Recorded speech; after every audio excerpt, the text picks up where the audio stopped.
نامکمل ہے، اسی میں ہے اگر خامی تو سب کچھ نامکمل ہے۔ محمد صلی اللہ علیہ وسلم ہیں متاع عالم ایجاد سے پیارا، محمد صلی اللہ علیہ وسلم ہیں متاع عالم ایجاد سے پیارا، پدر مادر برادر بھائی اور اولاد سے پیارا، پدر مادر برادر بھائی اور اولاد سے پیارا۔ قرآن کریم کی جن آیات مطہرہ سے میں نے اپنے آپ کو مشرف کیا ہے، ان کا ترجمہ یا ان کا مفہوم آپ حضرات کی خدمت میں رکھ رہا ہوں۔ بار الہہ کا ارشاد ہے، اے لوگو جو ایمان لائے ہو اللہ سے ڈرو، تقوی اختیار کرو جیسا کہ ڈرنے کا حق ہے، اور جب تم مرو تو مسلمان ہو کے مرو، اور اللہ کی رسی کو مضبوطی کے ساتھ پکڑ لو، اور ٹکڑے ٹکڑے گروہ در گروہ فرقہ در فرقہ نہ بنو۔ دیگر آیات مختلف سورتوں کی جس میں اللہ کا ارشاد ہے کہ اے لوگو جو ایمان لائے ہو اللہ کی اطاعت کرو، رسول کی اطاعت کرو اور اولاۃ امور کی اطاعت کرو، اور اگر تمہارے درمیان کسی مسئلے میں اختلاف پیدا ہو جائے، نزاع پیدا ہو جائے تو اللہ اور اس کے رسول کی طرف اسے لوٹا دو۔ ایک اور جگہ اللہ رب العزت نے ارشاد فرمایا کہ اے لوگو رسول کی زندگی تمہارے لیے بہترین نمونہ ہے۔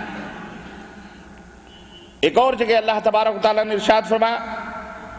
رسول جس بات کا تمہیں حکم دیں اسے لے لو، اور جس بات سے تمہیں منع کریں اسے رک جاؤ۔ ایک اور جگہ اللہ تبارک و تعالیٰ نے ارشاد فرمایا اگر اس رسول کی اطاعت کرو گے، اتباع کرو گے، ہدایت پا جاؤ گے۔ اس موضوع سے متعلق بہت ساری آیات اور بہت ساری احادیث ہیں جنہیں میں آپ کی خدمت میں سبقاً رکھنے کی کوشش کروں گا۔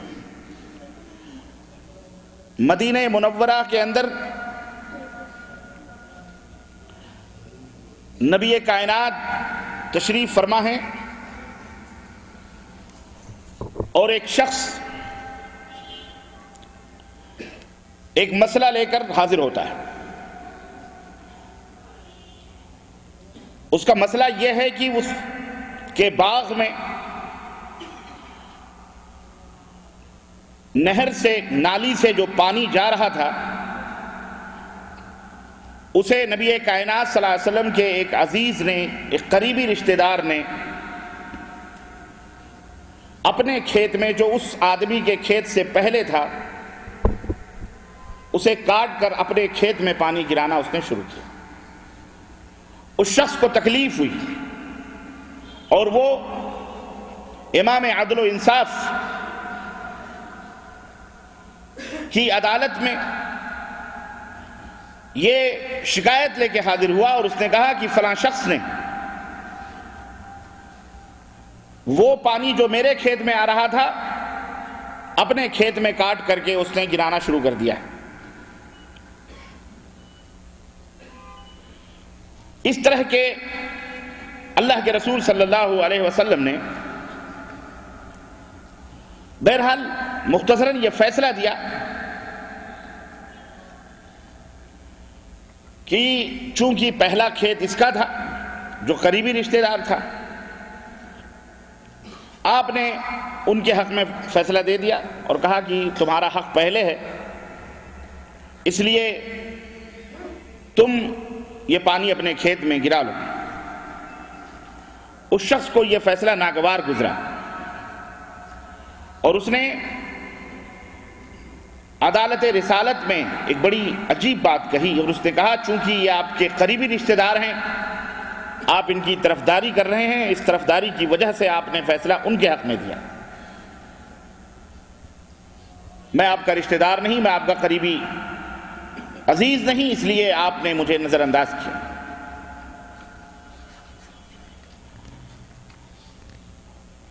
اس کا یہ کہنا تھا، فیصلے پر تنقید تھی، فیصلے کے اندر اس کے دل میں وسوسے پیدا ہوئے عرش والے کو غیرت آئی اور آیت کریمہ نازل فرمائی اللہ رب العزت نے. دھیان سے اس آیت کریمہ کو سماعت فرمائیں اور اس کے ترجمے اس کے مفہوم پہ غور کریں. فَلَا وَرَبِّكَ لَا يُؤْمِنُونَ حَتَّى يُحَكِّمُوكَ فِي مَا شَجَرَ بَيْنَهُمْ ثُمَّ لَا يَجِدُوا فِي أَنفُسِهِمْ حَرَجًا مِّمَّا قَضَيْتَ وَيُسَلِّمُوا تَسْلِيمًا.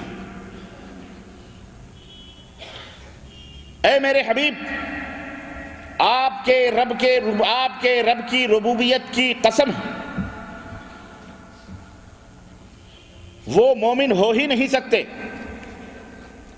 جو اختلافی معاملات میں، اختلافی امور میں آپ کو جج نہ بنا لیں، حاکم نہ بنا لیں، فیصل نہ بنا لیں. پھر آپ جو فیصلہ کر دیں اس فیصلے کو بصر و چشم قبول نہ کر لیں، تسلیم نہ کر لیں، اور اس طرح سے تسلیم نہ کر لیں کہ ان کے سینوں میں کوئی وسوسہ، کسی قسم کا دغدغہ نہ رہے. بصر و چشم اسے قبول کر لیں، ورنہ وہ مومن ہو سکتے نہیں ہو سکتے. میرے عزیزوں، میرے دوستوں اور بھائیوں، کلمہ لا الہ الا اللہ کے دو اجزاء ہیں. ایک اللہ کی توحید پر قائم ہے اور ایک پیغمبر اسلام حضرت محمد الرسول اللہ صلی اللہ علیہ وسلم کی رسالت پر قائم ہے. محمد الرسول اللہ صلی اللہ علیہ وسلم، محمد صلی اللہ علیہ وسلم اللہ کے رسول ہیں. قاضی عیاض رحمہ اللہ نے اپنی کتاب الشفا کے اندر یہ بات تحریر فرمائی ہے کہ نبی کائنات صلی اللہ علیہ وسلم کے اوپر ایمان لانا اور آپ کی تصدیق کرنا ہر مسلمان کے اوپر فرض ہے. اور آپ کے اوپر ایمان لانے کا مطلب بیان فرمایا ہے کہ اللہ کے رسول صلی اللہ علیہ وسلم پر ایمان لانے کا مطلب کیا ہے. فرماتے ہیں کہ اللہ کے نبی صلی اللہ علیہ وسلم نے جن باتوں کا حکم دیا ہے یا جن باتوں کی خبر دی ہے ان کی تصدیق کرنا. نمبر ایک، آپ صلی اللہ علیہ وسلم کو اللہ تعالی کی طرف سے نبی اور رسول بنا کر کے بھیجا گیا ہے، اس کو تسلیم کرنا. اور جو کچھ بھی آپ لے کر کے آئے ہیں اور آپ نے ارشاد فرمایا ہے وہ سب باتیں سچ ہیں، درست ہیں، صحیح ہیں. دل سے ان کو تسلیم کرنا اور زبان سے اقرار کرنا اور عمل سے اس کا اظہار کرنا، یہ ہے محمد الرسول اللہ صلی اللہ علیہ وسلم کے اوپر ایمان لانے کا مطلب. اگر ان باتوں میں، ان کی بات ختم ہو گئی، اگر ان باتوں میں کسی بھی ایک طرح سے آدمی کے اندر کمی جان بوجھ کر کے ہوئی ہے تو پھر اس کا ایمان درست اور صحیح نہیں ہے. میرے عزیزوں، یہ دو ٹوک فیصلہ ہے اور یہ رسول صرف ہمارے اور آپ کے رسول نہیں ہے، یہ صرف مسلمانوں کے لیے یہ حکم نہیں ہے، بلکہ کائنات میں جتنے بھی انسان اور جنات رہتے اور بستے ہیں ان سب کے لیے یہ ضروری ہے کہ وہ حضرت محمد الرسول اللہ صلی اللہ علیہ وسلم کے اوپر ایمان لائیں. اللہ عز و جل نے قرآن کریم میں انسانوں کو مخاطب کرتے ہوئے ارشاد فرمایا، ساری کائنات کے لوگوں کو، اور اپنے نبی کو کہا، قل یا ایھا الناس انی رسول اللہ الیکم جمیعا. اے میرے حبیب، آپ فرما دیجئے کہ اے دنیا کے لوگوں، میں تم سب کا رسول بنا کر کے بھیجا گیا ہوں. صرف اہل مکہ کا نہیں، اہل مدینہ کا نہیں، عرب کے دیش میں رہنے والوں ہی کا نہیں، بلکہ کائنات میں جہاں کہیں بھی انسان رہتے اور بستے ہیں سب کی طرف، سب کے لیے مجھے رسول بنا کر کے بھیجا گیا ہے. اور بھیجنے والا کون ہے؟ بھیجنے والا الذی لہ ملک السماوات والارض، لا الہ الا ہوا یحیی و یمیت، اپنی طرف سے رسول بن کر کے دعویٰ کر کے وہ رسول نہیں ہے، بلکہ بھیجنے والی وہ ذات ہے جس کی ملکیت اور بادشاہت میں زمین اور آسمان ہیں، جس کے سوا کوئی معبود برحق نہیں، جس کی شان یہ ہے کہ وہی مارتا اور جلاتا ہے۔ فآمنوا باللہ ورسولہ النبی الأمی الذی یؤمن باللہ وکلماتہ واتبعوہ لعلکم تہتدون۔ پس اے کائنات کے لوگوں، اس اللہ اور اس رسول کے اوپر ایمان لاؤ، اس جو نبی ہے، جو امی ہے، پڑھنا لکھنا نہیں جانتے، امی ہیں وہ، الذی یؤمن باللہ وکلماتہ، وہ خود بھی اللہ پر ایمان لاتے ہیں اور اللہ کی کلمات پر ایمان لاتے ہیں، واتبعوہ لعلکم تہتدون، اور اے کائنات کے لوگوں ان کی اتباع کرو ایمان لانے کے بعد، واتبعوہ ان کی اتباع کرو، ان کی پیروی کرو، لعلکم تہتدون تاکہ تم ہدایت پا جاؤ۔ آیت کریمہ واضح ہے، صاف ہے کہ اللہ کے رسول ساری کائنات کے لیے رسول بنا کر کے بھیجے گئے، اللہ کی طرف سے بھیجے گئے، اور وہ شان اور وہ عظمت اور وہ رفعت اور وہ مقام لے کر کے آئے کہ ہدایت کو، رہنمائی کو، صراط مستقیم کو، جنت کو، سب کچھ کو اللہ نے اپنے نبی کی اطاعت پر موقوف کیا ہے، فرما برداری پر موقوف کیا ہے۔ اسی میں ہے اگر خامی تو سب کچھ نامکمل ہے۔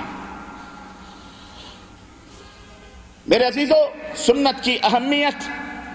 قرآن کریم کی ان آیات بینات سے واضح ہے،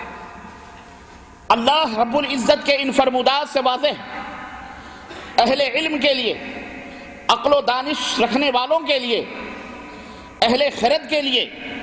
ذی ہوش لوگوں کے لیے اللہ کی قسم اتنا ہی کافی ہے، زیادہ دلائل کی ضرورت نہیں۔ کیوں؟ میں کسی امتی کی شخصیت یا اس کے پیچھے چلنے کی دعوت نہ اللہ دے رہا ہے، نہ رسول دے رہے ہیں، اور نہ میں دے رہا ہوں۔ وہ شخصیت ساری کائنات میں سب سے اعلیٰ اور افضل ہے، وہ شخصیت جس کے بارے میں کسی کو کوئی اختلاف نہیں، میں ان کے پیچھے چلنے کی دعوت دے رہا ہوں، اور ان کی تمام عادتوں، ان کی تمام سنتوں، چاہے وہ قولی ہوں، چاہے وہ فعلی ہوں، چاہے وہ تقریری ہوں، تمام سنتوں کے اوپر عمل کرنے کی دعوت دے رہا ہوں۔ اس لیے اللہ رب العزت کے ان آیات بینات پر اگر میں اپنی تقریر ختم کر دوں اور اپنی بات یہیں پر بند کر دوں تو ایک عقل مند مسلمانوں، عقل مند لوگوں کے لیے کافی ہے۔ مگر افسوس اس بات کا ہے کہ شیطان نے ہمیں نہ جانے کیسے کیسے وسوسوں اور نہ جانے کیسے کیسے شبہات کے اندر ملوث کیا ہوا ہے۔ ہمیں آج امت محمدیہ صلی اللہ علیہ وسلم جو رسول کا کلمہ پڑھتی ہے، ان لوگوں کو جو نبی سے محبت کرنے کا دعویٰ کرتے ہیں، ان لوگوں کو جو یہ جانتے ہیں کہ بغیر نبی کے اوپر ایمان لائے ہوئے ہماری نجات نہیں ہو سکتی، افسوس اس بات کا ہے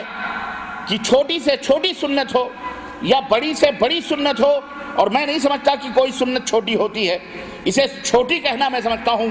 ممکن ہے ہمارے اپنے دماغ میں اس کی توہین بھی ہو، سنت کوئی چھوٹی نہیں ہوتی، نبی کا کوئی عمل چھوٹا نہیں ہوتا۔